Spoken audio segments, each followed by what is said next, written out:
अल्हम्दुलिल्लाह। हम क्या कर सकते हैं? 10,000 का लश्कर था और 313 एक तरफ थे। क्या भाई थे नहीं थे? 313 एक तरफ, 10,000 का लश्कर एक तरफ। अरे वो अगर 40% है, 60% है, हम तो अभी 40% है। 10,000 के लश्कर पर 313 कितने परसेंट होता है?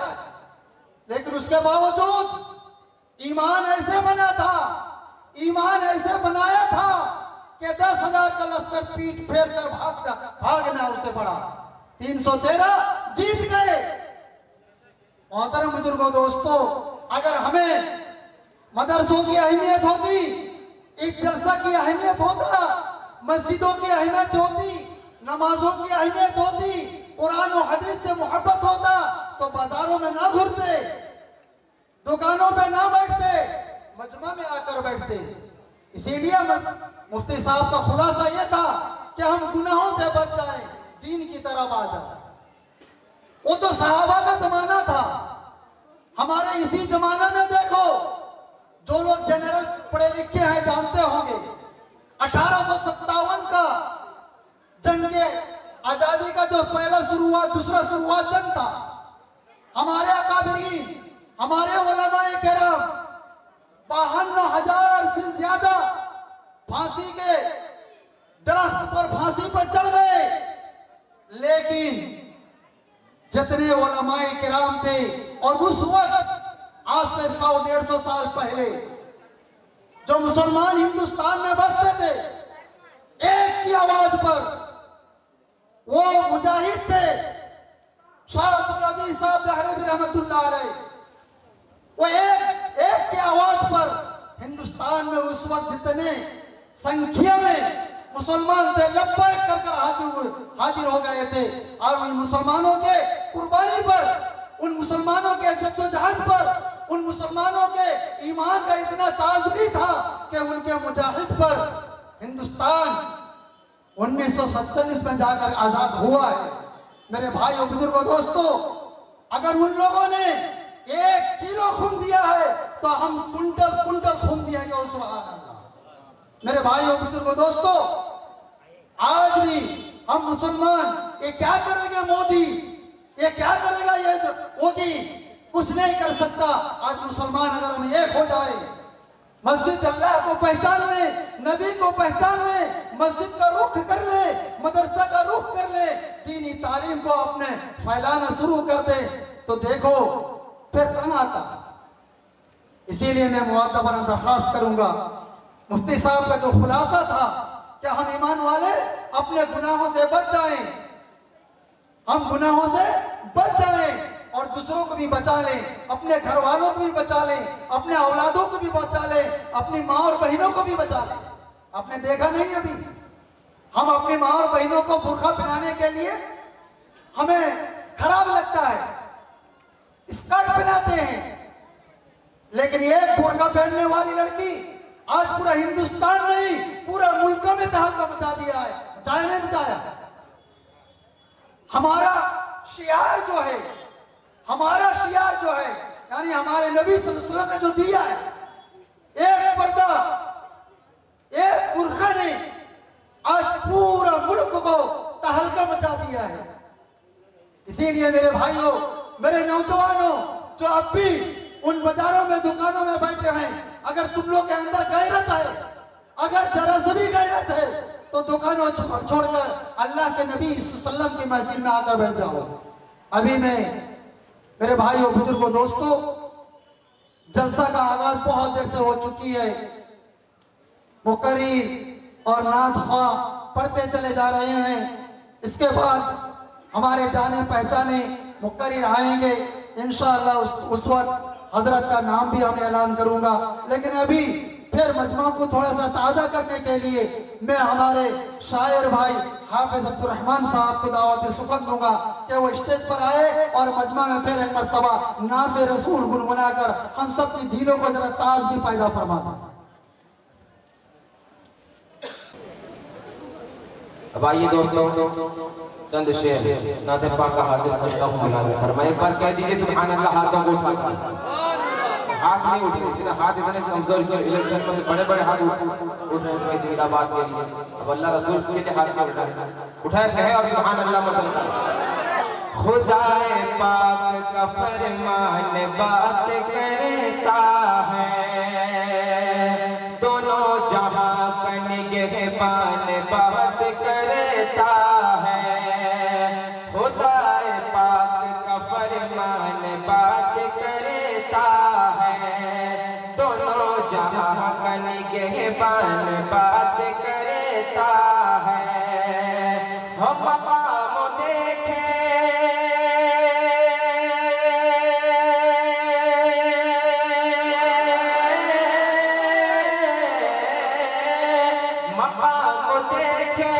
मकाम देखे कोई सरवर दो आलम का, मकाम देखे कोई सरवर दो आलम का।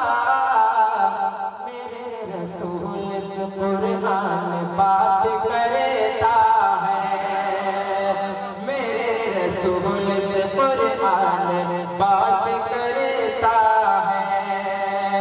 मकाम देखे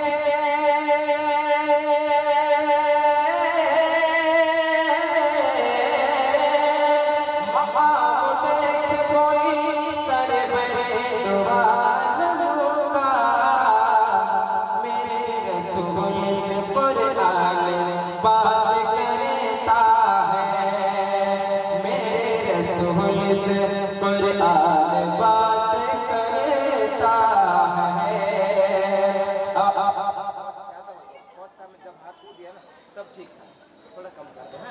बहुत अच्छा चल रहा है भाई माशाल्लाह। आइए हज़रात पर्दे में बैठी हुई ख़वातीन हज़रात एक शेर उन तक एक पैगाम के तौर पर पावन खल्क़ में पहुंचाने की कोशिश करना मुलाज़ा फरमाएं। आप हज़रात को भी अगर समझ आ जाए तो आप हज़रात में दुआएं चाहूँगा पेश करना मुलाज़ा फरमाएं। एक बार कहिए सुभान अल्लाह। बहुत ही खूबसूरत है मगर अच्छा नहीं लगता। जरा मसला करके सुभान अल्लाह। बहुत ही खूबसूरत है मगर अच्छा नहीं लगता, बहुत ही खूबसूरत है मगर अच्छा नहीं लगता। बहुत ही खूबसूरत है मगर अच्छा नहीं लगता, बहुत ही खूबसूरत है मगर अच्छा नहीं लगता।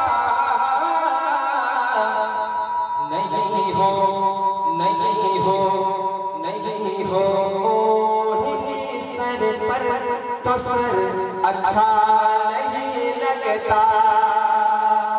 नहीं हो ओढ़नी सर पर तो सर अच्छा नहीं लगता। अच्छा ऐसा लगा कि आप हज़रात को शेर समझ नहीं आया, समझ पाया आप हज़रात?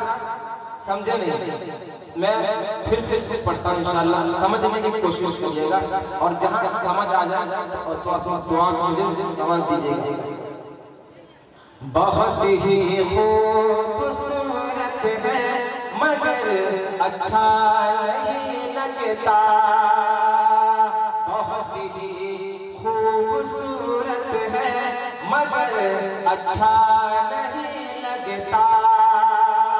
बहुत ही खूबसूरत है मगर अच्छा नहीं लगता, बहुत ही खूबसूरत है मगर अच्छा नहीं लगता। क्या नहीं हो ओढ़नी सर पर तो सर अच्छा नहीं लगता। नहीं हो ओढ़नी सर पर तो सर अच्छा नहीं लगता। एक शेर और पेश करता हूँ मुलाज़ा फरमाएं। उलमा इकराम तशरीफ रखते हैं, इन सब की दुआ चाहते हैं आप तक पहुँचाने की कोशिश करता हूँ मुलाज़ा फरमाएं। एक बार कहें हाथों को उठा के सुभान अल्लाह। नहीं हो ओढ़नी सर पर तो सर अच्छा नहीं लगता, बहुत ही खूबसूरत मुस्कुराती बीवी हो घर में। नौजवानों सुनिएगा कि बहुत ही खूबसूरत मुस्कुराती बीवी हो घर में। बहुत ही खूबसूरत मुस्कुराती बीवी हो घर में। बहुत ही खूबसूरत मुस्कुराती बीवी हो घर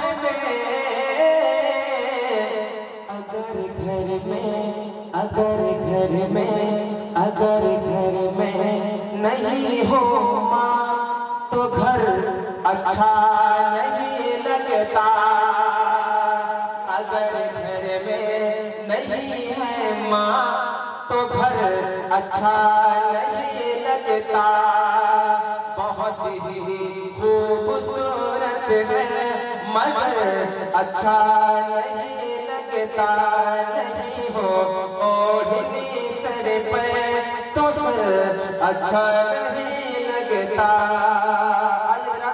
चंद शेर और नाते पाक पेश करके अपनी जगह लूंगा क्योंकि हजरत वाला तशरीफ रखते हैं और इनका बयान आपको सुननी है। मैं पेश करता हूँ, फरमाए कि दुखी गरीब ज़माने के मुस्कुराए हैं। मुस्कुरा कर कह दे सुभान अल्लाह। ऐसा लग रहा है बहुत नाराज है आप, जरा कह दीजिए ना सुभान अल्लाह। दुखी गरीब ज़माने के मुस्कुराए हैं। दुखी गरीब ज़माने के मुस्कुराए हैं। कि दुखी गरीब ज़माने के मुस्कुराए हैं। दुखी गरीब ज़माने के मुस्कुराए हैं। क्यों? कि जहां में सरवर कौने जब से आए हैं। जहां में सरवर कौने जब से आए हैं। दुखी गरीब ज़माने के मुस्कुरा। मैं आपको क्या कहूँगा, अब आप ही अपने दामन में झांकिए। मैं ये बहुत बड़ा हदिया हजरत वाला की तरफ से आया है। मैं हदिया तो कहना भी इसको मैं कहूँगा, बल्कि मैं खर्च नहीं करूँगा। इनको अपना एक तोहफा समझकर इसको मैं अपने जेब में रखूँगा, इंशाअल्लाह खर्च करूँगा नहीं। हजरत वालों को अल्लाह जो सलामत रखे, इनकी दुआ हमेशा मेरे साथ में रहती है। अगर आप हजरात भी चाहते हैं कुछ हिस्सा देने तो आप हजरात भी अपने जेबों में हाथ डालकर हदिया दे सकते हैं। हदिया देना कोई हराम नहीं है, जायज़ है और सुन्नत है। बस समझ में आ गया? एक बार कह दीजिए सुभान अल्लाह। तो आप हजरात भी दे सकते हैं और हिस्सा ले सकते हैं। पेश करता हूँ, मुलाज़िम फरमाए कि दुखी गरीब ज़माने के मुस्कुराए हैं। दुखी गरीब ज़माने के मुस्कुराए हैं। जहां में सरवर कौने जब से आए हैं। जहां में सरवर कौने जब से आए हैं। शेर सुनिए, मौलाना नूरुद्दीन साहब शेर सुनिएगा, पेश करता हूँ। मुलाज़िम फरमाए कि बहुत हुजूर ने ताइफ में जख्म खाए हैं। सुनिए दोस्तों, तड़प सुनिएगा कि बहुत हुजूर ने ताइफ में जख्म खाए हैं। बहुत हुजूर ने ताइफ में जख्म खाए हैं। कि बहुत हुजूर ने ताइफ में जख्म खाए हैं। बहुत हुजूर ने ताइफ में जख्म खाए हैं। मगर हुजूर दुआओं में हाथ उठाए हैं। मगर हुजूर दुआओं में हाथ उठाए हैं। बहुत हुजूर ने ताइफ में जख्म खाए हैं। मगर हुजूर दुआ माशाअल्लाह, बहुत बहुत शुक्रिया बच्चा, अल्लाह इसको सलामत रखे। एक बार कह दीजिए आमीन। के बहुत हुजूर ने ताइफ में जख्म खाए हैं, मगर हुजूर दुआओं में हाथ उठाए हैं, मगर हुजूर दुआओं में हाथ उठाए हैं। और ये भी शेर बतौर खास मुलाहिजा फरमाए कि तमाम रहमतों बरकत समेट लाए हैं, तमाम रहमतों बरकत समेट लाए हैं, कि तमाम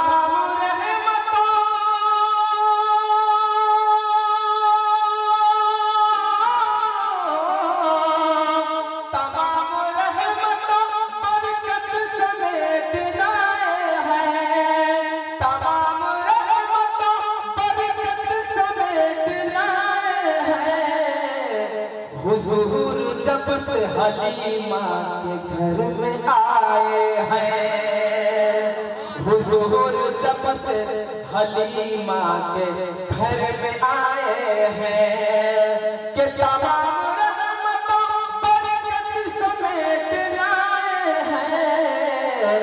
हुजूर जब से हलीमा के घर में आए हैं, हुजूर जब से हलीमा के घर में आए हैं। न कोई जिनका था पुरसान हाल दुनिया में, न कोई जिनका था पुरसान हाल दुनिया में, अरे न कोई जिनका था पुरसान हाल दुनिया में, उन्हीं यतीमों को आका गले लगाए हैं, उन्हीं यतीमों को आका गले लगाए हैं। मुझे यकीन है दोज़ख को सर्द होना है, सर्द कहते हैं ठंडा होने को, पेश करता मुलाहिजा फरमाए। मुझे यकीन है दोज़ख को सर्द होना है, कि मुझे यकीन है दोज़ख को सर्द होना है, मुझे यकीन है दोज़ख को सर्द होना है। क्यों? मेरे हुजूर ने आंसू बहुत बहाए हैं, मेरे हुजूर ने आंसू बहुत बहाए हैं, मेरे हुजूर ने आंसू बहुत बहाए हैं। दुखी गरीब जमाने के मुस्कुराए हैं, जहां में सरवर कौन है जब से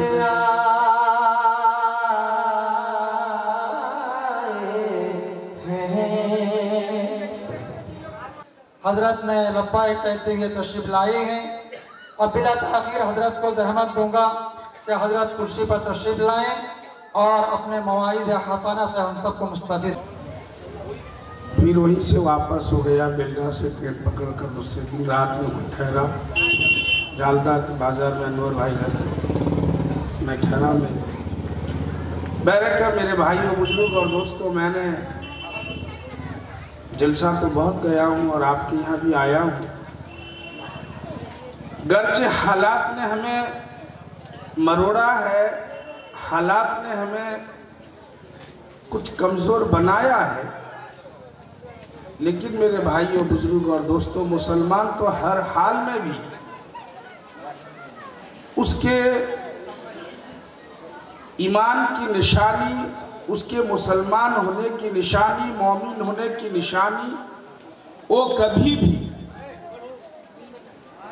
चाहे जितना भी उसके सामने मुश्किल से मुश्किल तरीन कोई भी मसला आ जाए, वो उसको बालाए ताक यानी पीछे रख के वो दीनी एतबार से अपने आप को पेश करता है। ये पहली मर्तबा जो आपका इस मदरसे के जलसे का जो ग्राउंड है, जो महफिल है, भरा हुआ नहीं है, जबकि रात के 4 बजे तक, और मैं इसी जगह पर, फर्क इतना है कि स्टेज उस तरफ होता था और मैं पहली मर्तबा इस तरफ से कर रहा हूं। फर्क इतनी हुआ है। और दूसरा यह है कि चारों तरफ 4 दीवारी मदरसे की घुमा दी गई है, लेकिन ऊपर आज तो अच्छा है। पहले और भी पाल कमजोर लगाया जाता था, लेकिन वहां से लेकर रोड के उस तरफ औरतें खचाखच भरी रहती थी और ऐसा सुनते थे, अमल करें या न करें वो बात की बात, लेकिन सुनने का जज्बा खुसूसन मर्दों में ऐसा था कि ऐसा लगता था कि ये अल्लाह की रहमत के इंतजार में बैठे हैं।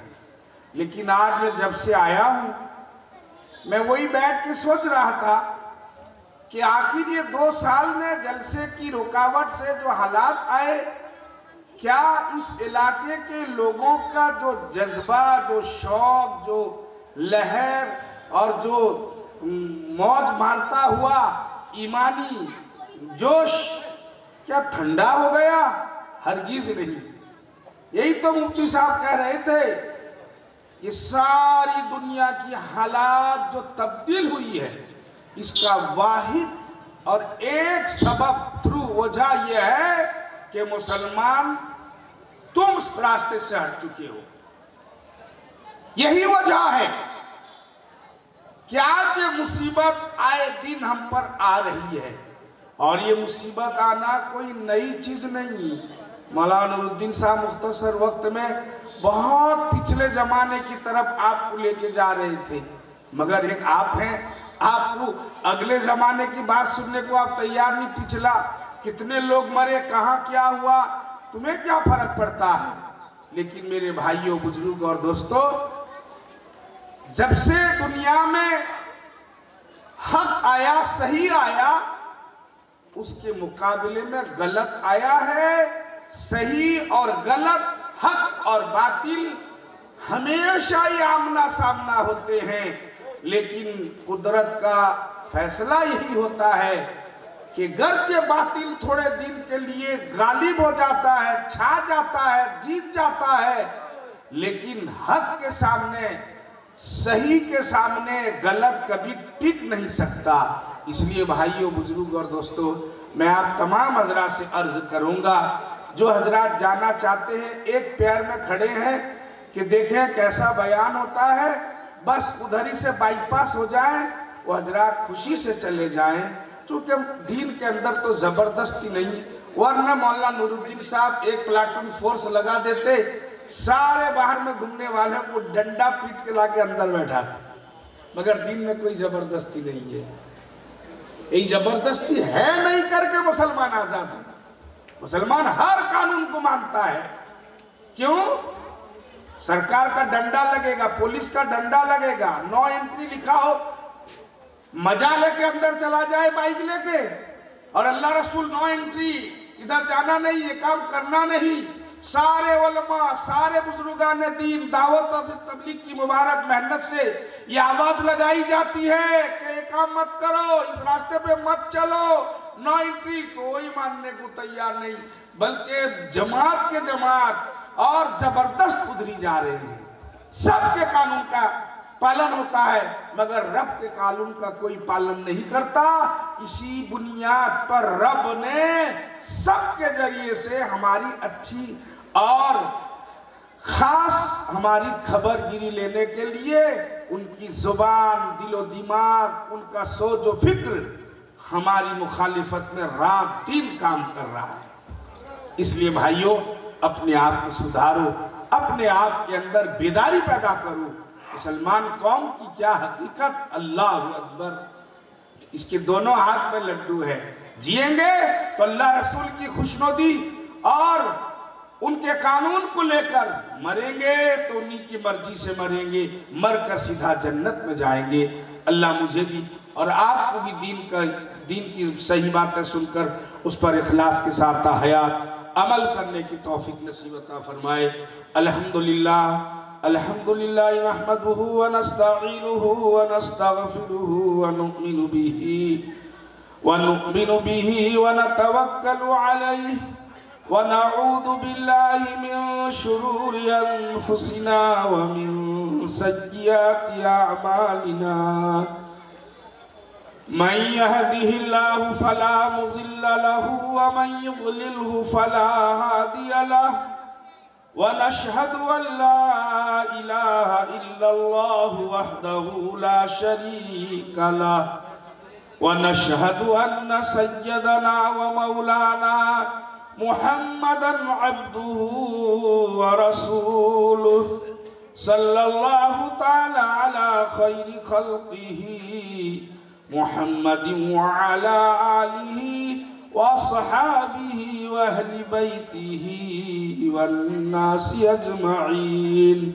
अम्मा बाद फ़क़द क़ाल अल्लाहु तआला फ़िल क़ुरआनिल मजीद वल फ़ुरक़ानिल हमीद। अऊज़ु बिल्लाहि मिनश शैतानिर रजीम। बिस्मिल्लाहिर रहमानिर रहीम।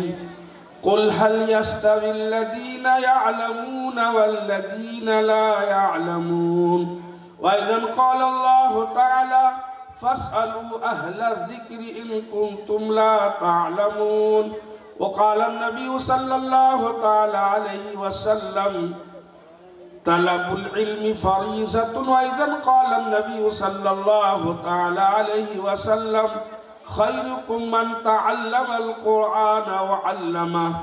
सदक़ल्लाहु व सदक़ रसूलुहुन नबियुल करीम।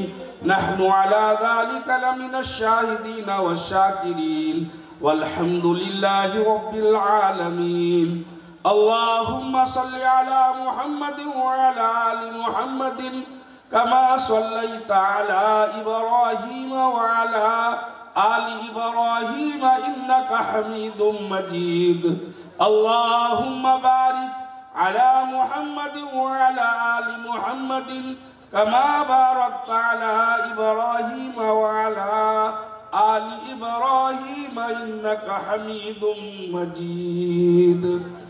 सदर मोहतरम मुअज़्ज़ज़ व मुहक़्क़र उलमाए किराम, अइम्माए इज़ाम और मेरे दीनी भाइयों, बुजुर्गों, दोस्तों और पर्दानशी माएँ और बहनें, आपका ये मदरसे का गर्चे दस्तारबंदी न सही लेकिन अपने खाने और अपने सिलसिले और अपने तरीक़ेकार को पूर्ण करने के लिए जो सालाना जलसा होता है और हर एक इदारे का वार्षिक और जिसे कहते हैं सालाना कहते हैं फंक्शन तकरीब मनाया जाता है। इस 2 साल की मुद्दत में मौका ही नहीं मिला, भले 2 ही साल सही, लेकिन हालात और हमारी प्रशासन और हमारी हुकूमत जो हमारे लिए भलाई के बुनियाद पर जो बीमारियां लाहिक हो गई थी, जिसकी बुनियाद पर जो कानून जो दस्तूर हमारे सामने था, वो जलसा जुलूस और इतने आदमी को एक जगह जमा करना सिर्फ कानून के खिलाफ नहीं था, बल्कि अपने लिए बज़ाहिर उनकी नज़र में नुकसान को करीब बुलाने का एक निशानी भी था।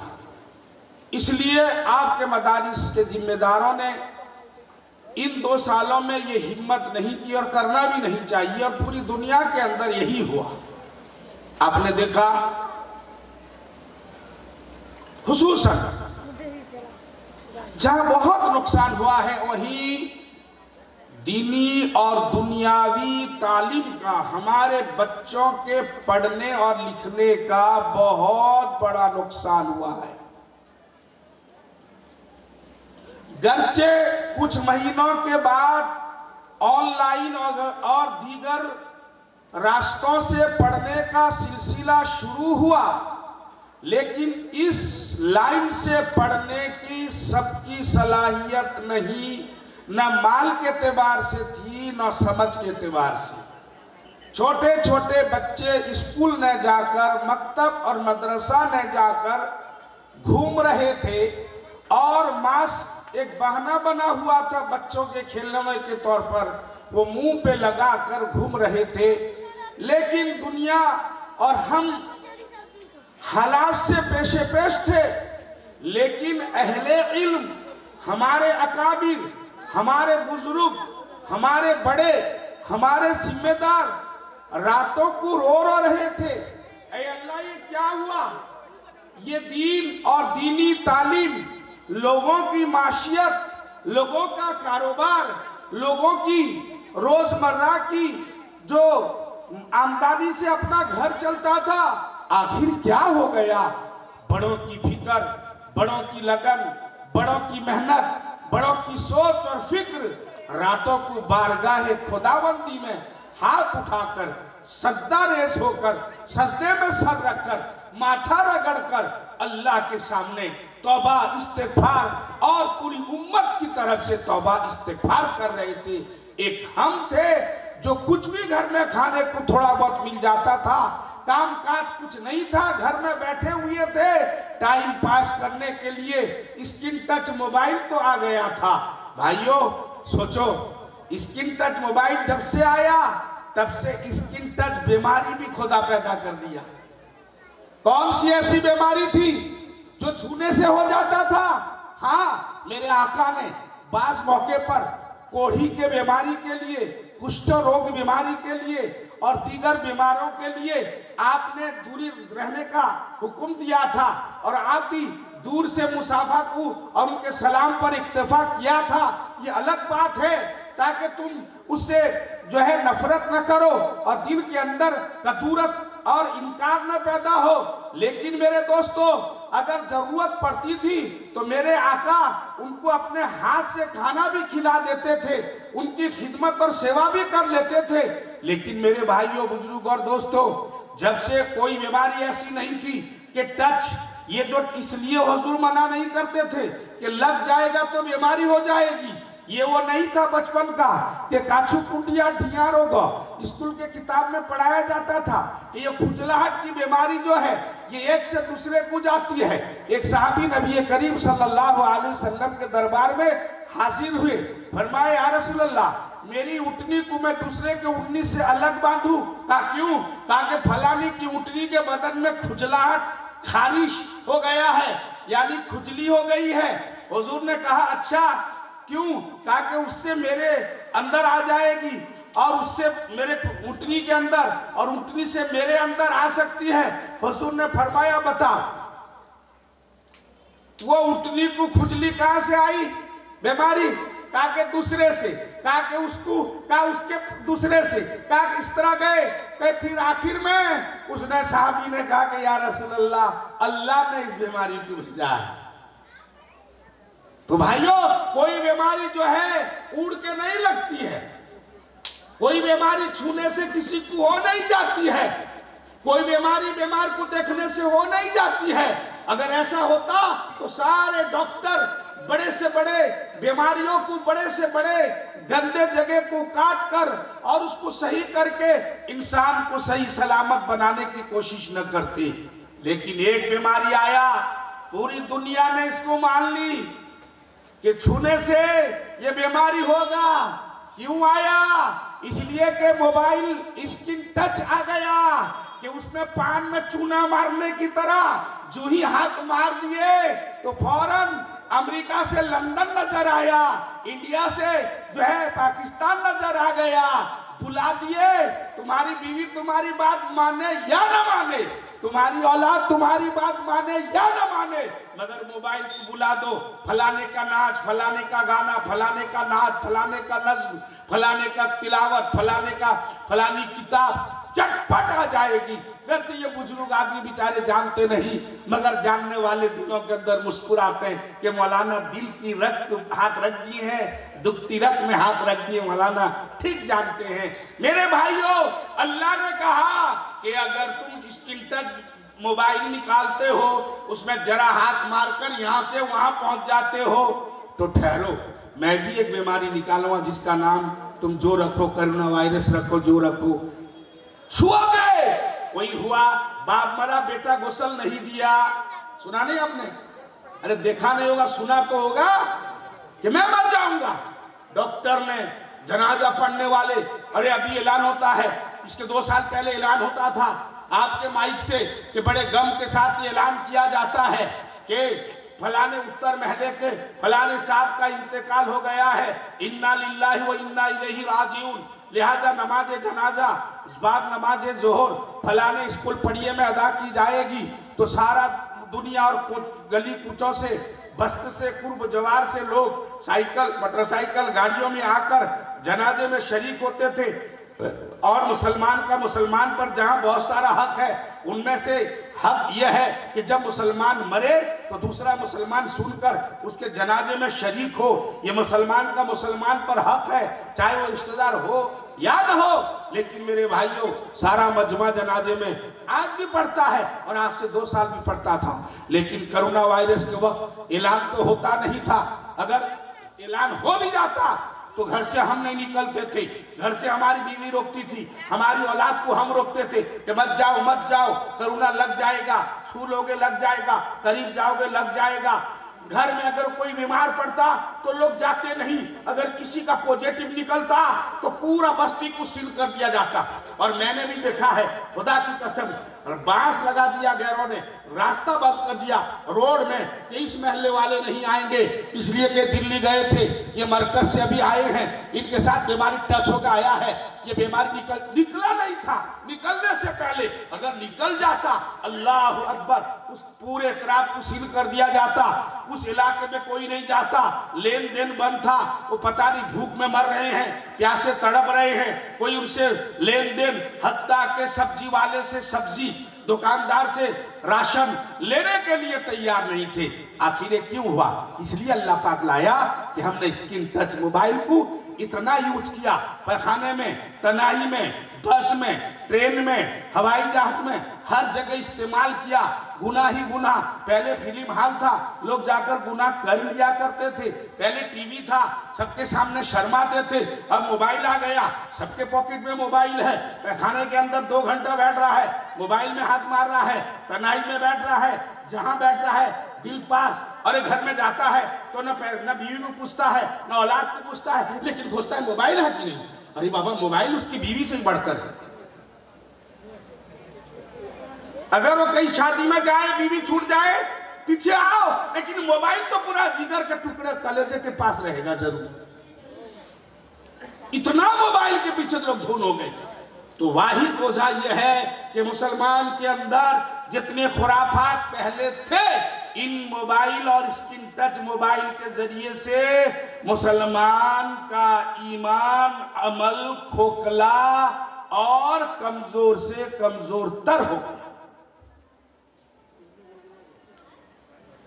और दूसरी बात यह है कि जुमा में बयान होता था, जलसों में लोग जाते थे, तो ईमान को ताजा करने वाली बातों को सुनते थे, वो भी बंद हो गया था, सब बंद था।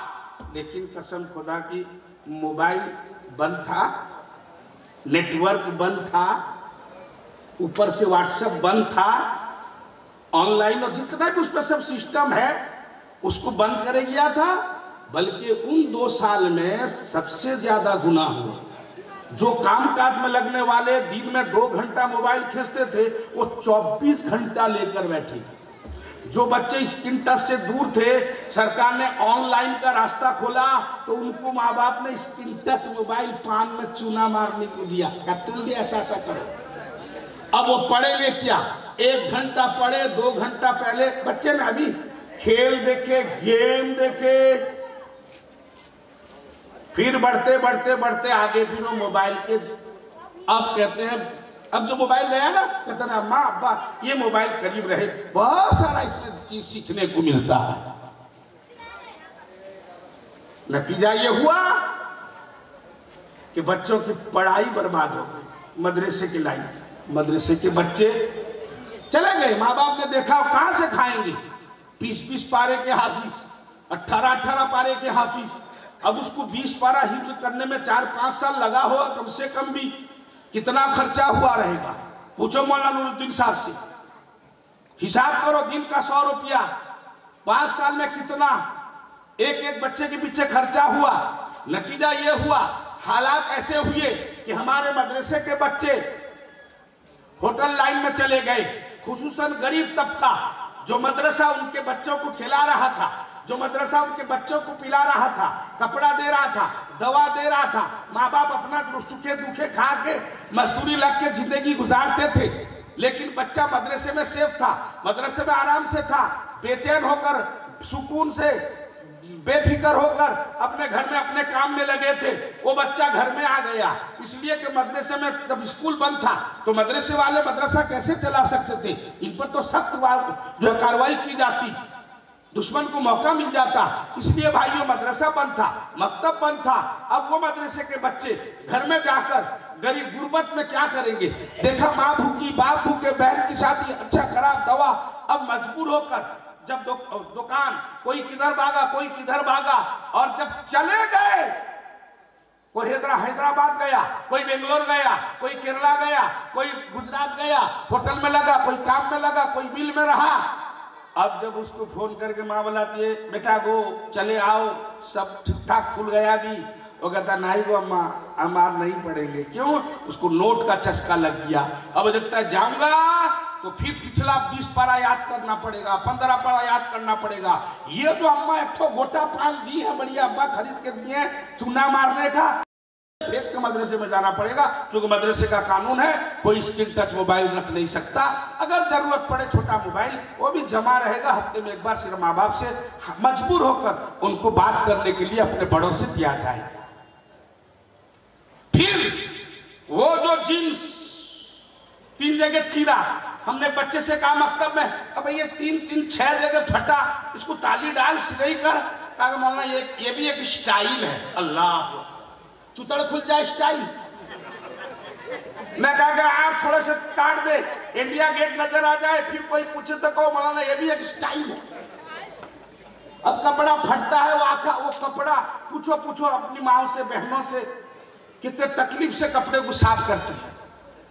उसको तो काटना मुश्किल है, सोला देते हैं, जैसे चमड़े में सोलाकर उसमें नमक मारा जाता है, वैसे ही सोलाकर इतने मोटे उसे उसको सौ रगड़ते हैं। हम रास्ते से गुजरते तो क्या आवाज आ रही है, क्या कि जींस आंखें का चमड़े का पैंट साफ हो रहा है। अब उसका वो उतर जाएगा। अब वो जो बाल, अल्लाह अकबर, इधर चूहा खा गए, और छुचंदर का चरा, क्या उसे कहते हैं, अचार, पीछे का अचार, झिटी-पिटी का अचार, इसका क्या कहते हैं, वो जो कीड़े सब का अचार, और जानवर, कुत्ता खाने वाले, सांप खाने वाले का मिनिस्टर, उसने बाल क्या चमंग, क्या है उसका नाम, उसने बाल ऐसा कटा, इधर काट दिया। अरे वो गोरा है, उसका मुंह बड़ा है, उसको कुछ अच्छा लगता है, ये काला कलोटा, ये भूत का औलाद, ये भी वैसे ही बाल काट दिया। इधर कुछ नहीं, इधर इतना बाल, पूरी बस्ती के बच्चे काट रहे हैं। और ये हुआ कि मदरसे के बच्चे ज्यादा तो नहीं, वो भी थोड़ा थोड़ा काट के शरीक हो रहे हैं। देखिए क्या माहौल बन गया। खरबूजे को देखकर खरबूजा रंग बदलता है। हालांकि सरकार दो आलम सल्लल्लाहु अलैहि वसल्लम ने फरमाया, कोई भी आदमी बाल इस तरह काटे कि थोड़ा छोड़ दे, थोड़ा काटे, ऐसा बाल रखना हराम है। ऐसा बाल रखने वाले के पीछे नमाज पढ़ना मकरूह तहरीमी है। मुफ्तियान किराम से फतवा पूछो।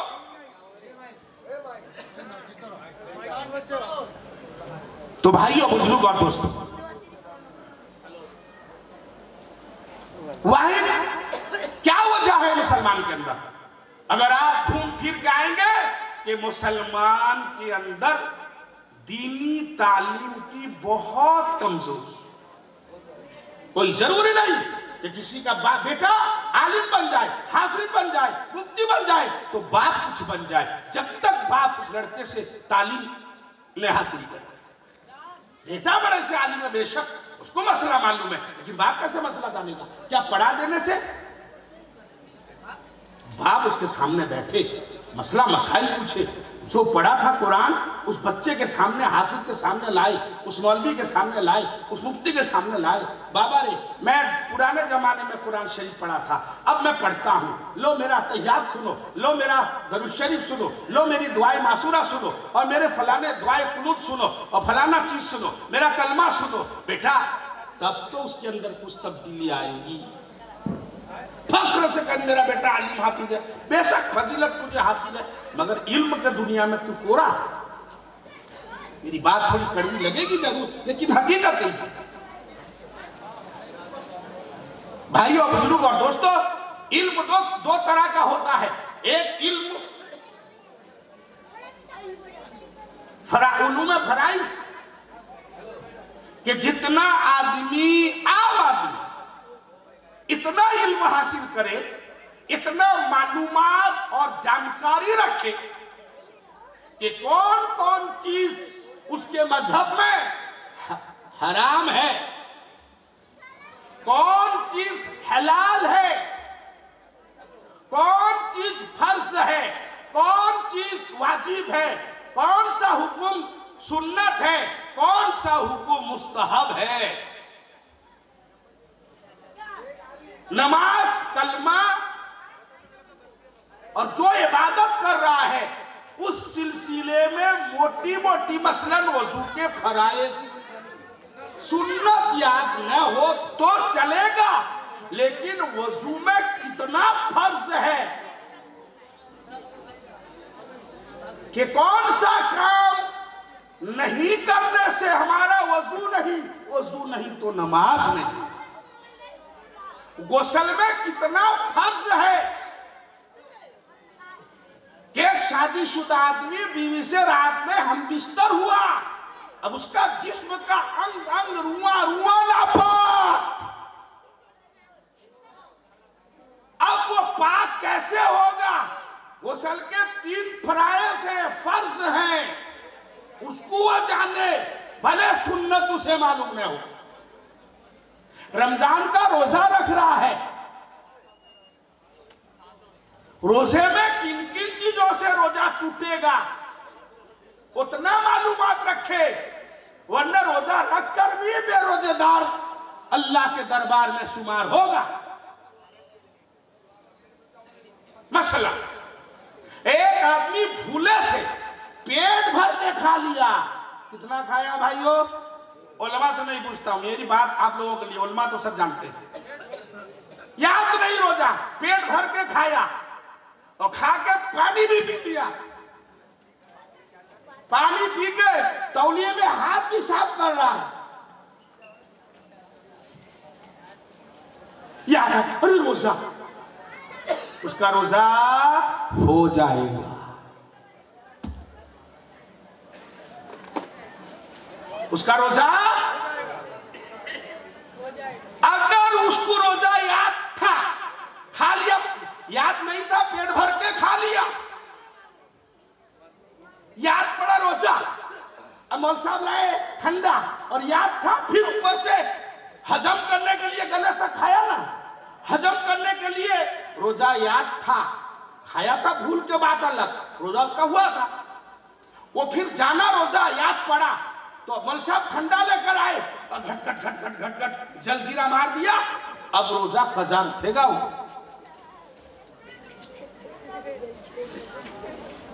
गुस्ल में 3 फर्ज, अगर पूरे जहलदा, इगरा, ठाकुरदा, खड़गपुर, दीघा, कांची तक जितना दुकान है, सारे दुकान का सर्फ साबुन घास के दीघा में जाकर दिन में 100 मरतबा नहागा, लेकिन गुस्ल का 3 फर्ज अदा नहीं करेगा, वो नापाक का नापाक रहेगा।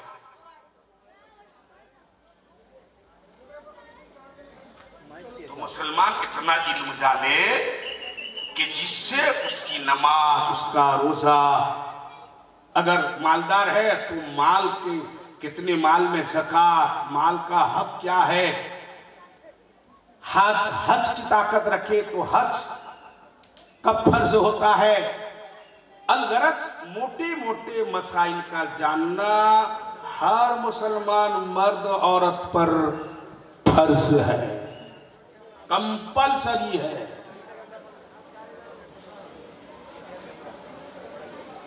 हम लोग आसानी से कहते हैं, क्या कहते हैं, जो जानता था फिर गलत किया। एक आदमी जानता है ये चीज गुनाह और किया तो हम कहते हैं ये इसको बेसी गुनाह, और एक आदमी जानता था नहीं कर दिया कहते हैं इसको कम गुनाह। नहीं, मैं ये बात नहीं कहता।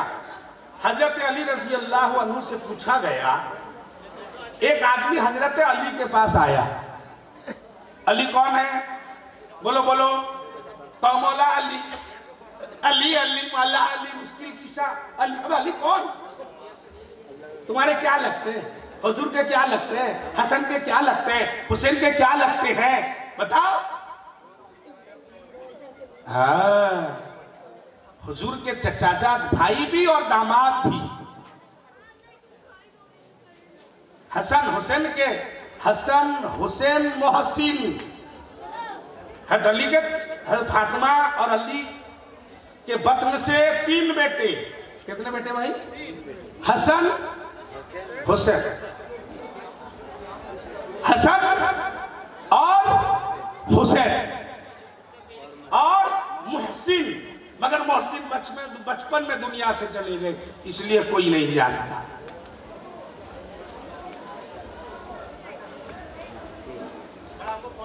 हजरत अली से किसी ने पूछा, मैं इल्म हासिल करूं या माल हासिल करूं? बोलो बोलो, क्या पूछा? इल्म के पीछे पड़ जाऊं, इल्म हासिल करूं या मैं माल हासिल करूं? हम होते क्या कहेंगे? माल माल माल माल नहीं। अली ने फरमाया, बेटा इल्म हासिल करो। उसने कहा कि इल्म को हासिल करूं तो माल क्यों हासिल न करूं? यानी माल के ऊपर इल्म की फजीलत है। इल्म 1 नंबर में, माल 2 नंबर में। इसका वजह बताओ, इसका फर्क बताओ। फरमाया, बेटा माल अगर तू कमाएगा तो माल की हिफाजत करेगा, इल्म अगर पढ़ेगा इल्म तेरी हिफाजत करेगा। समझ आई? माल कमाएगा तो माल को बैंक में रखेगा, घर में रखेगा, तिजोरी में रखेगा, ताला डाल के रखेगा, नहीं तो चोर ले जाएगा। अगर इल्म हासिल कर लेगा, कुरान और हदीस का इल्म हासिल कर लेगा, तुझे कुरान और हदीस का ज्ञान और मालूमात आ जाएगा, वो तेरी जिंदगी की हिफाजत करेगा, तुझको चोरी से बचाएगा, जिना से बचाएगा, झूठ बोलने से, गिबत से, दूसरे बहन बेटी बहू पर तोहमत और इल्जाम लगाने से, दूसरे को ठगने से, गाली देने से, झूठ बोलने से, धोखा देने से, दूसरे को जो है सताने से, जुल्म से, हर एक गुनाह से तुझे रोकेगा। इल्म तेरी हिफाजत करेगा और माल को तू हिफाजत करेगा। फरमाया, माल अगर बढ़ेगा तेरे ऊपर जलने वाले तेरे माल को देखकर जो है जलन खोर बढ़ जाएंगे, दुश्मनी पैदा करेंगे कि कल का फकीर था आज का अमीर बन गया। लेकिन इल्म अगर तेरे अंदर ज्यादा होगा, लोग तेरे कदमों के नीचे गिरेंगे, तुझे भक्ति करेंगे। बहुत फर्क। और सबसे बड़ा फर्क यह है कल मैदान महशर में इंसान जमा होगा, अल्लाह ताला महशर में 5 सवाल हर एक आदमी को करेगा। उनमें एक सवाल ये होगा कि अल्लाह के बंदे से फरिश्ते पूछेंगे, बता बता, अल्लाह ये पूछ रहा है माल कहां से कमाया, एक सवाल। फिर माल जब तेरे कब्जे में आया उस माल को कहां खर्च किया, दूसरा सवाल। कितना कमाया, कहां गंवाया, 2 सवाल। मगर इल्म हासिल करने वाले को अल्लाह ये नहीं पूछेगा कि इल्म कितना कमाया, नहीं, कहां से कमाया। दारुल देवबंद से कि मजारुल से कि मदरसा क्या है, इब्राहिमिया, क्या मदरसा था ये याद, मदरसा इब्राहिमिया से हाफिज हुआ, मौलवी हुआ। कि मदरसा जामिउल उलूम खड़गपुर से हुआ कि तरबियतुल कुरान जो है दरवा से हुआ। तो मजहरुल उलूम क्या कहते हैं, मीर मेला बसंतिया कटाई से हुआ। और कितना इल्म हासिल का अल्लाह ये नहीं पूछेंगे, सिर्फ पूछेंगे जितना भी इल्म हासिल किया उस पर कितना अमल किया, यानी कहां कहां खर्च किया। माल कमाने वाले को 2 सवाल, माल कितना कमाया, माल कहां गंवाया, खर्च किया। और इल्म वाले को 1 सवाल, कितना इल्म हासिल किया, अल्लाह नहीं पूछेंगे। तू क्यों सिर्फ नाजरा पढ़ाता, हाफिज क्यों नहीं बना, खुदा की कसम अल्लाह नहीं पूछेंगे। इतना पूछेंगे कि जितना तू जानता था उस पर कितना अमल किया। तो माल वाले को 2 सवाल, इल्म वाले को 1 सवाल। तो इल्म हर एतबार से बढ़ता हुआ। तो भाइयों, अल्लाह तबारक व तआला कुरान मुक़द्दस के अंदर फरमाया, ए नबी कह दो, इन काफिरों से कह दो कि इल्म वाले और गैर इल्म वाले दोनों बराबर हो नहीं सकते। फिर अल्लाह ने फरमाया कि जो लोग नहीं जानते हैं वो जानने वाले से मालूमात हासिल करें। और अल्लाह के प्यारे नबी सल्लल्लाहु अलैहि वसल्लम ने फरमाया, तलबुल इल्मी फरीज़तुन अला कुल्ली मुस्लिम, हर एक मुसलमान मर्द और औरत पर भी उलूम फराइज हासिल करना जरूरी है। यानी इतना इल्म के जिससे अपनी नमाज, अपना रोजा, अपना हज, अपना ज़कात, अपना रोजमर्रा की जरूरियात दीन उस इल्म से सही रास्ते पर चल जाए। मुसलमान 3 कह दूं। पहली बात यह है कि मुंह भरकर कुल्ली करना। क्या करना भाई? कुल्ली करना। ऐसा करना।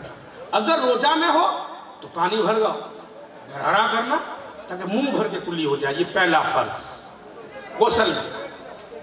नंबर 2, नाक के नरम हिस्सा तक, नरम हिस्सा यहाँ होता है, पानी को लेकर जरा सांस में लेकर यहाँ तक लेकर नाक को अच्छी तरह से साफ करना।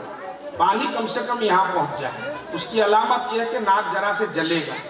मगर रोजा हो तो बड़े एहतियात से, अगर रोजा याद था और नाक में पानी खींचते गई तो सटाक करके चला गया, रोजा टूट जाएगा। बड़े ये 2। तीसरा जो है ये बहुत खतरनाक, पूरे बदन पर पानी बहाना, पूरे बॉडी में बाल के बराबर। ये मर्द के लिए भी औरत के लिए भी। कहीं बाल के बराबर जगह सूखा न रहे। मसलन कान में औरतें फूल पहनती हैं आजकल, तो यहां तक जब बदन नापाक हो उसको निकाल दें ताकि उसके नीचे में पानी घुस जाए।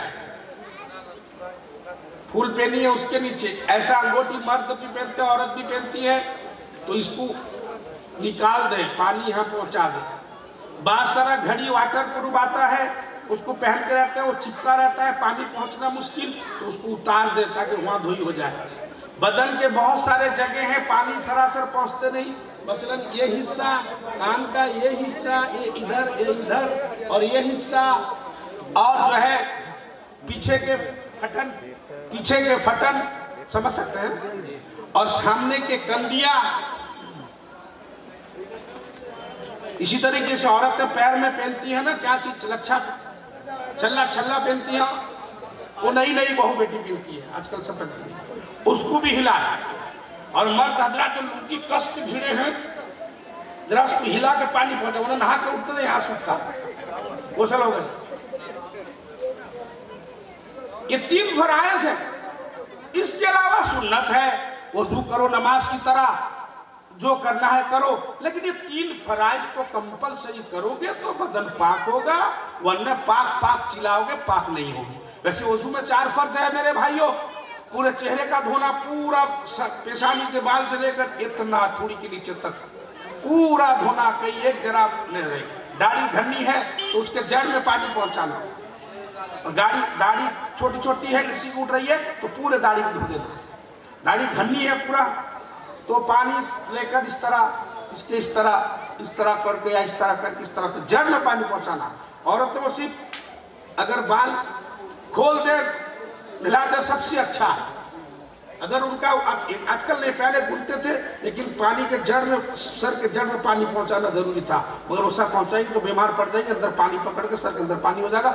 सबसे बेहतर है कि सर खोल के नहाते। ये गुस्ल का था। वजू के फराइज 4 है, पूरे चेहरे का धोना, केहूनी टपाकर धोना, हाथ धोना, पूरे सर का चौथाई सर का, यानी सर का मसा करना। मसा का मतलब भीगा हुआ हाथ सर में कम से कम इतना होना चाहिए, इतना कर ले तो सुन्नत है। और मसा तो आप जानते हैं इस तरह मसा होता है, इस तरह मसा होता है। और चौथा यह है कि टखनों से ऊपर तक अपने पैर को धोना। अगर वजू में आप ये 4 काम कर ले तो आपका वजू हो गया। बाकी अगर सुन्नत छूट गया तो तब भी वजू हो जाएगा, वजू सही को नमाज हो जाएगा। मैं अर्ज कर रहा था, ये सब बातें सो आप मदरसे में जाकर सीखें, उलमा से, मदरसे के तलबा से मौका मिले, कभी दावत देकर जुमे के दिन बुलाओ कि बेटा सुबह का नाश्ता मेरे यहाँ, मौलाना से बोलते चालाक बच्चा मुझको दो, सुबह से लेकर खाना, दोपहर में खाना, आज छुट्टी है बेटा, तेरा कपड़ा हमारे घर में साफ कर देंगे, जरा गुस्ल का फराइज, इसका फराइज, उसे सीख लो, नोट कर लो। और आजकल तो हर भाषा में किताब आती है, समझ में नहीं आए उलमा साहब आकर पूछ लो। तो मेरे भाइयों में अर्ज कर रहा था कि इतना इल्म आज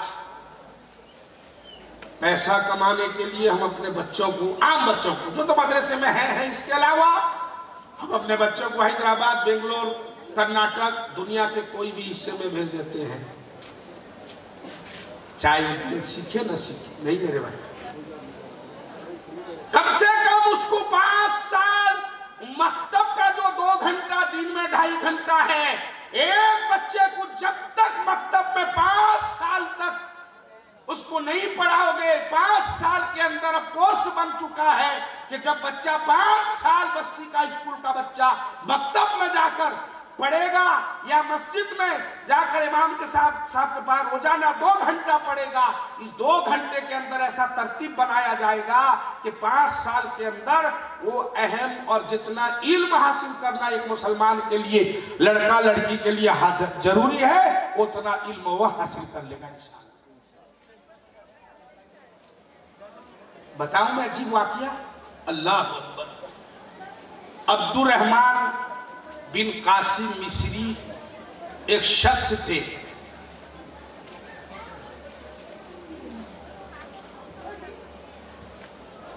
इमाम मालिक रहमतुल्लाह अलैह का जमाना है, और आप इल्म दीन का शौक हुआ कि मैं कुछ इल्म हासिल करूं। बेगर इल्म का इबादत, बगैर इल्म का नमाज रोजा, ये मजा नहीं आता। सब करते हम करें लेकिन मजा नहीं। शादी होने को 1-2 साल अभी हुआ था, 1.5-2 साल, नई दुल्हन के पास गए। देखो भाई कितनी बड़ी हिम्मत, मुसलमान हो तो ऐसे हो कि जिनके हालात के जिंदगी को लोग किताब में लिख दें, कयामत तक आने वाला नस्ल उनके वाक़ये को, उनके इखलास से, अल्लाह रसूल की मोहब्बत में, दीन की मोहब्बत में किए हुए काम को लोग सराहें, याद करें, तड़पे।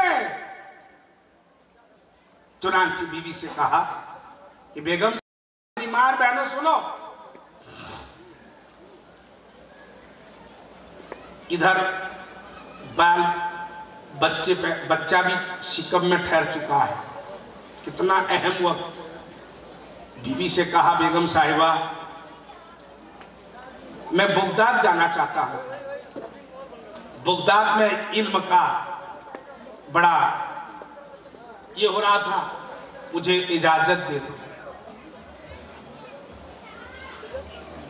बीवी ने कहा ठीक, तो कितना दिन लगेगा?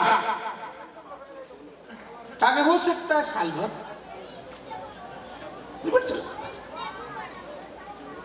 इजाजत दे दी, अपने घर में कुछ इंतजाम किया, चला।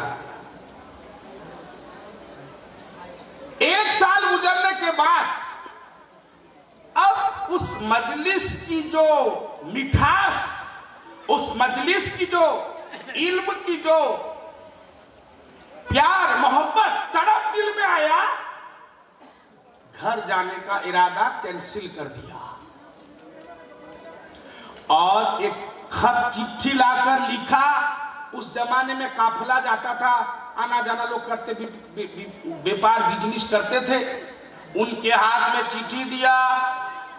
अस्सलामु अलैकुम व रहमतुल्लाहि व बरकातहू, मेरी रफीके हयात, ओ मेरी बीवी सुन लो, तुमने एक साल के लिए इजाजत दिया था कि मैं जाकर इल्म हासिल करूं, लेकिन मैं इल्म के दरबार में जब पहुंचा तो मेरा जी चाह रहा है कि जब तक पूरा इल्म हासिल न कर लूं, जब तक आलिम मुफ्ती न बन जाऊं, जब तक मैं पूरा बुखारी, मुस्लिम, इब्न माजा, नसई शरीफ, बड़ी बड़ी हदीसों की किताब और उसके पहले उस किताब को समझने के लिए किताब, सारी किताबें पढ़ न लूं, तब तक मैं बगदाद शहर छोड़कर इमाम मालिक या जो भी इमाम थे इनके दरबार को छोड़ के जा नहीं सकता।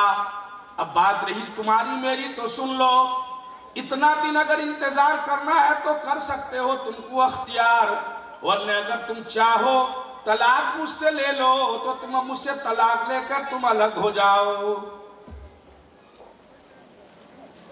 खत बीवी के पास पहुंचा, बीवी खत पढ़कर बहुत खुश हुई और बीवी ने कागज उठाया और कलम उठाया। उस जमाने का कलम स्याही पे लगा कर लिखते थे, ऐसा कलम नहीं था जैसे आज हम पॉकेट में लेकर घूमते हैं।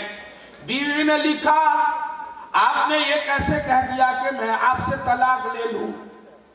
अरे मुझे तो कुछ ही नहीं चाहिए, जिंदगी भर अगर आप इल्म हासिल करें तो मैं आपकी बीवी रहकर जीना चाहती हूं, आपको पूरा पूरा इजाजत है, आप इल्म दीन हासिल करें, हदीस पढ़ें, कुरान पढ़ें, तफसीर पढ़ें।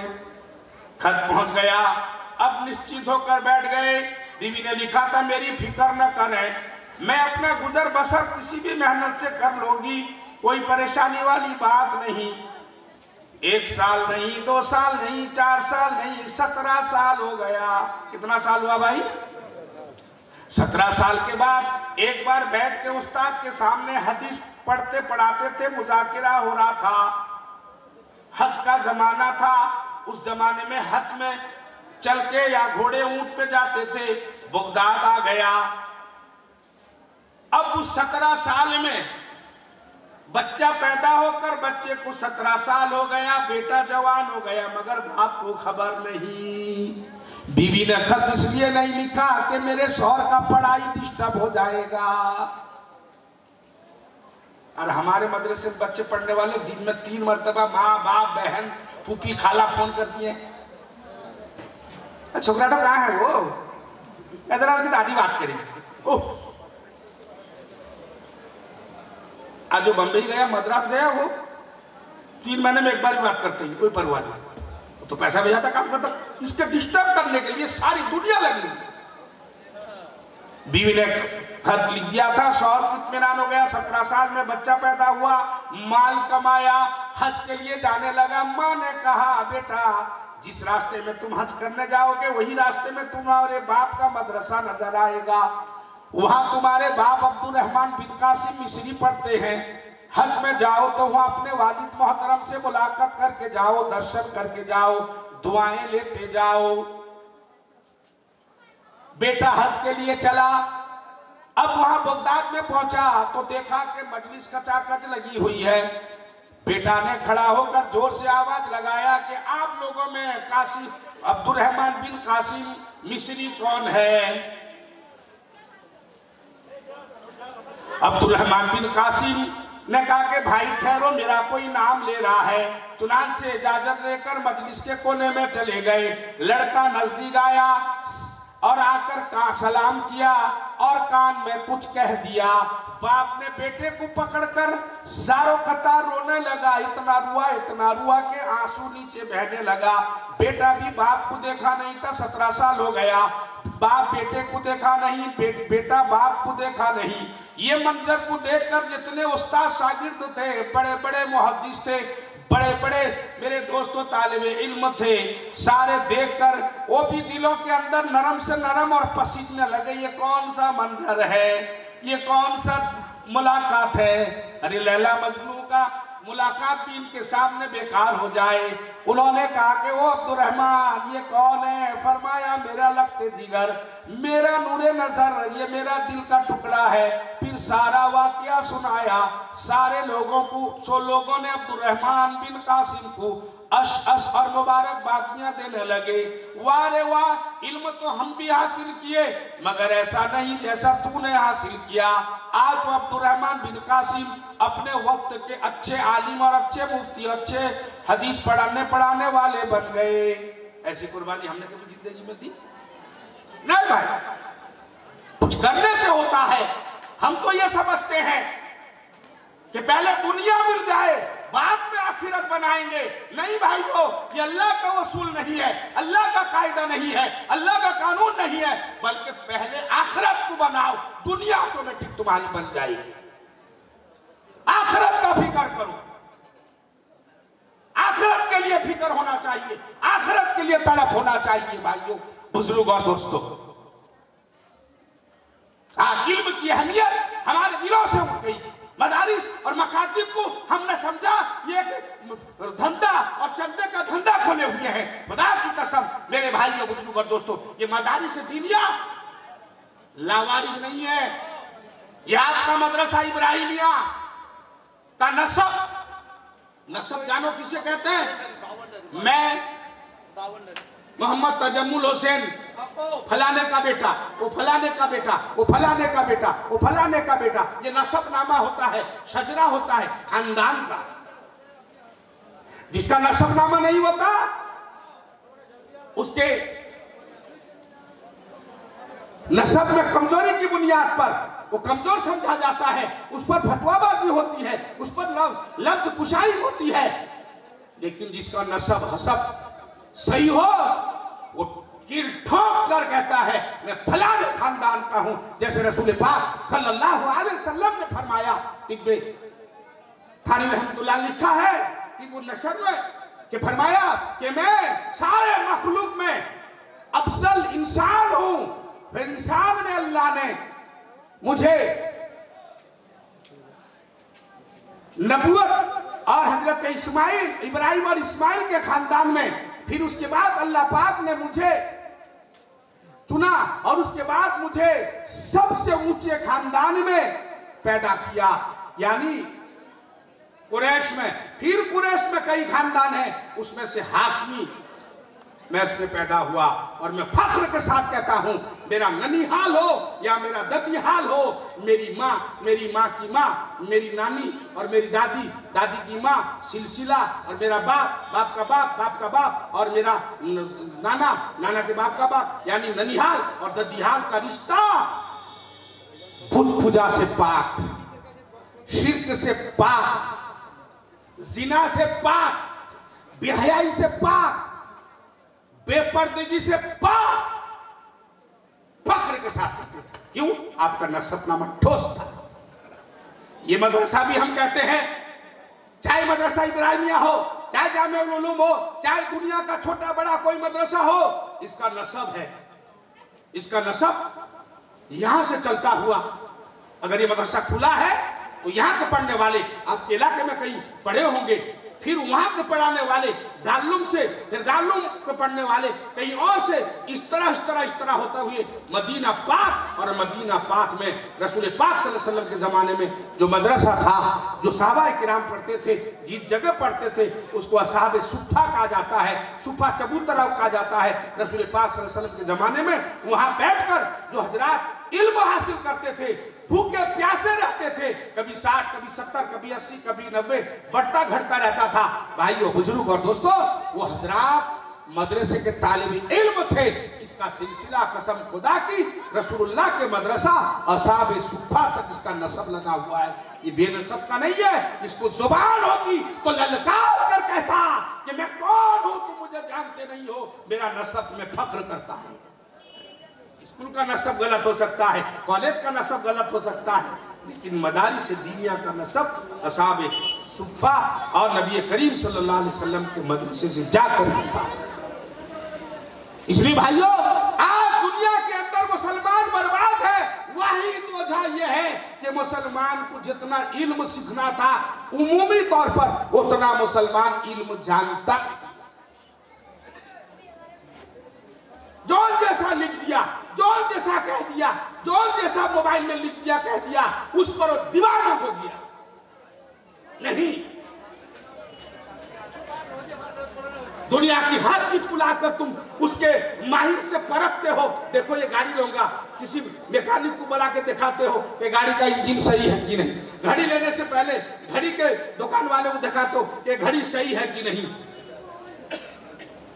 दूधियाली गाय लेने से पहले किसी गाय के पालने वाले को दिखाते हो ये गाय सही है कि गलत है, ठीक दूध देगी कि नहीं, ये असली देसी है कि 2 मिसा है कि 3 मिसा है।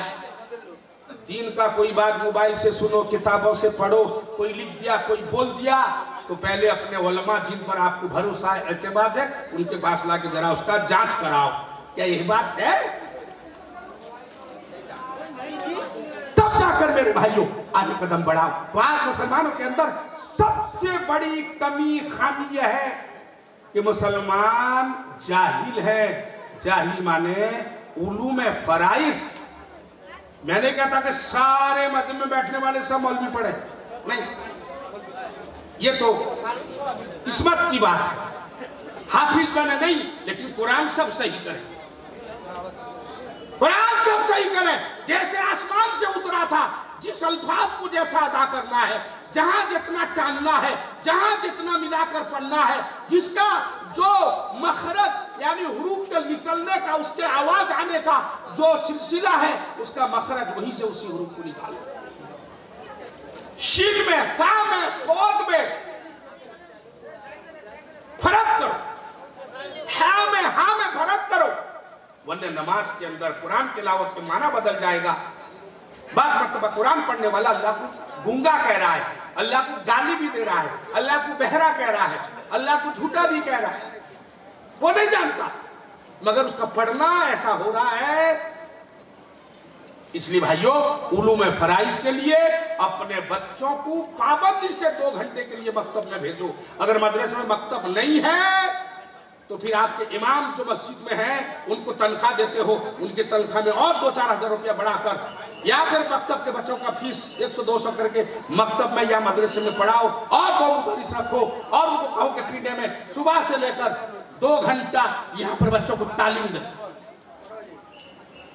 यहाँ पर 2 घंटा तालीम दे। हर लड़की बच्चे 9 साल से पहले कम से कम उनको 4 साल से भेजो। 9 साल होने घड़ी कुरान सही पढ़ना, तालिबुल इस्लाम पढ़ना, उर्दू पढ़ना, और मेन बातें, नमाज के एक दुआ, नमाज का एक आइटम, सारा हिस्सा उनका याद हो जाए। सब किताब में लिखा हुआ।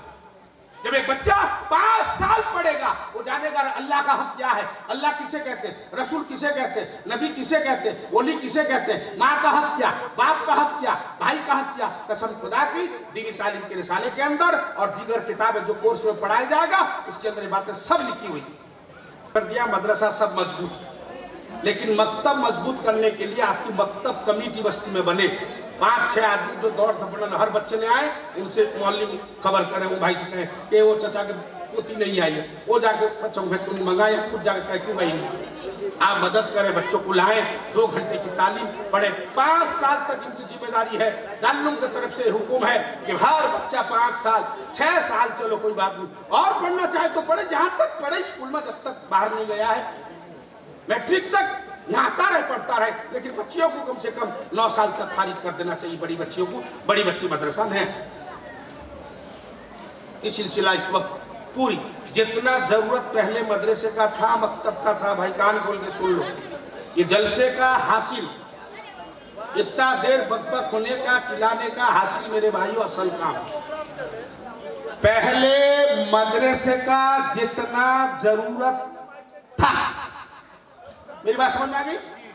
मकतब यानी बस्ती के बच्चे जो 2-2.5 घंटा पढ़ेंगे, मकतब जितना जरूरत था, अब हालात ने उससे डबल जरूरत कर दिया है।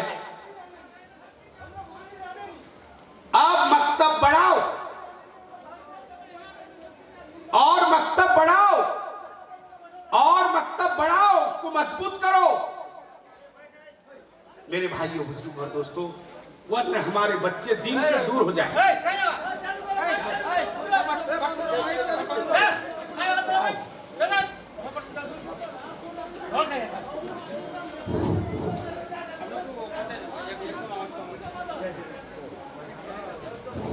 तो भाइयों बुजुर्ग और दोस्तों, अपने बच्चे को पढ़ाओ, अपने भी आकर 1-1 घंटा निकाल कर मदरसे के पास सीखो, नमाज सीखो, दुआ सीखो, कलमा सीखो, जनाजे की दुआ सीखो, बाप मर जाएगा बेटा क्या खड़ा होकर पढ़ेगा, ये सारी चीजें हैं मेरे भाइयों और दोस्तों, ये सब सीखो, ये सब पढ़ो, ये सब सीखो, जरूरी है।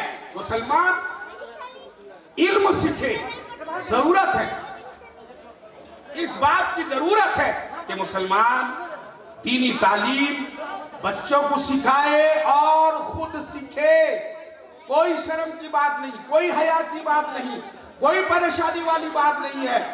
तारीख बताती है, इतिहास बताती है कि मुसलमान उम्र दराज होने के बाद भी इल्म दीन पढ़कर अपने वक्त के बड़े से बड़े आलिम, बड़े से बड़े मुफ्ती और मुहद्दिस बने हैं। इल्म के लिए उम्र शर्त नहीं, इल्म के लिए मेरे दोस्तों कोई ऐसा वक्त नहीं, आदमी जिंदगी भर पढ़ना चाहे तो दीनी मालूमात और दीनी उलूम को हासिल कर सकता है। इसलिए भाइयों बुजुर्ग और दोस्तों, जरूरत इस बात की है कि हम अपने बच्चों को मकातब में भेजें, मदरसों को मजबूत करें और दीनी तालीम का एक माहौल बनाएं, वरना हमारे बच्चे हमारे हाथ से निकल जाएंगे। बहुत सारी परेशानियां आ रही हैं, आपको वक्तन फवक्तन उलमाए किराम, आपके खुतबा और आपके मदरसे के जिम्मेदार आपको मालूमात करते रहेंगे। इसलिए भाई करम इस बात को पूरा ध्यान रखें और बच्चों को मकातब में और मदरसे में पढ़ने के लिए पाबंदी के साथ और ज़रूरी समझकर भेजें। अल्लाह मुझे भी और आपको भी दीन की बातें समझकर इखलास के साथ ताहयात अमल करने की तौफीक नसीब अता फरमाए। शायद सब आ गए। हेलो आया है। हकीकत तो यही है मेरे भाइयों, हमारी जिंदगी दीन के बगैर अंधेरा है, इल्म एक उजाला है। जैसे ये लाइट जल रही है, अगर हम इसे बटन को दाब देंगे, बंद कर देंगे तो अंधेरा में हमें कुछ दिखाई नहीं देगा। इसी तरीके से हमारी जिंदगी का असल मकसद दीन है, इल्म है। अगर इल्म हमारे अंदर होगा तो फिर हम दीन को पहचान सकेंगे, अल्लाह और अल्लाह के रसूल सल्लल्लाहु अलैहि वसल्लम को पहचानेंगे। बहरहाल अभी आप हजरत के सामने जिसके हम सब मुंतजिर हैं, जिनके लिए हम सब ख्वाहिशमंद हैं, हजरत मौलाना मुफ्ती सादुल नजीब साहब दामद बरकतहुम स्टेज पर जलवा अफरोज हैं। आप हजरत के सामने अभी मुखातिब होंगे। उनसे पहले मैं हाफिज हमारे नात ख्वाह भाई हाफिज अब्दुल रहमान साहब को जरा सा सहमत दूंगा कि 2-4 शेर सिर्फ 2-4 शेर आप पढ़ दें, उसके बाद जो है हजरत कुर्सी पर तशरीफ ले आएंगे।